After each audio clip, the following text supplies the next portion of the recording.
ರೇಣುಕಾಸ್ವಾಮಿ ಕೊಲೆ ಪ್ರಕರಣಕ್ಕೆ ಸಂಬಂಧಿಸಿದ ಹಾಗೆ ತನಿಖೆ ಅಂತಿಮ ಘಟ್ಟವನ್ನು ತಲುಪ್ತಾ ಇದೆ.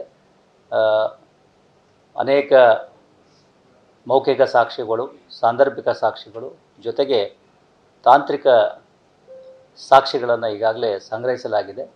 ನಾವು ಸಂಗ್ರಹಿಸಿರ್ತಕ್ಕಂಥ ಈ ರೀತಿ ಏನು ಸಾಕ್ಷಿಗಳಿದ್ದು ಅವುಗಳನ್ನು ವಿಧಿವಿಜ್ಞಾನ ಪ್ರಯೋಗಾಲಯಕ್ಕೆ ಕೂಡ ಕಳಿಸಲಾಗಿದೆ. ಬೆಂಗಳೂರು ವಿಧಿವಿಜ್ಞಾನ ಪ್ರಯೋಗಾಲಯದ ಜೊತೆಗೆ ಹೈದರಾಬಾದ್ CFSLಗೂ ಕೂಡ ಕೆಲವೊಂದು ಎಲೆಕ್ಟ್ರಾನಿಕ್ ಡಿವೈಸ್ಗಳನ್ನು ಕಳಿಸಲಾಗಿತ್ತು.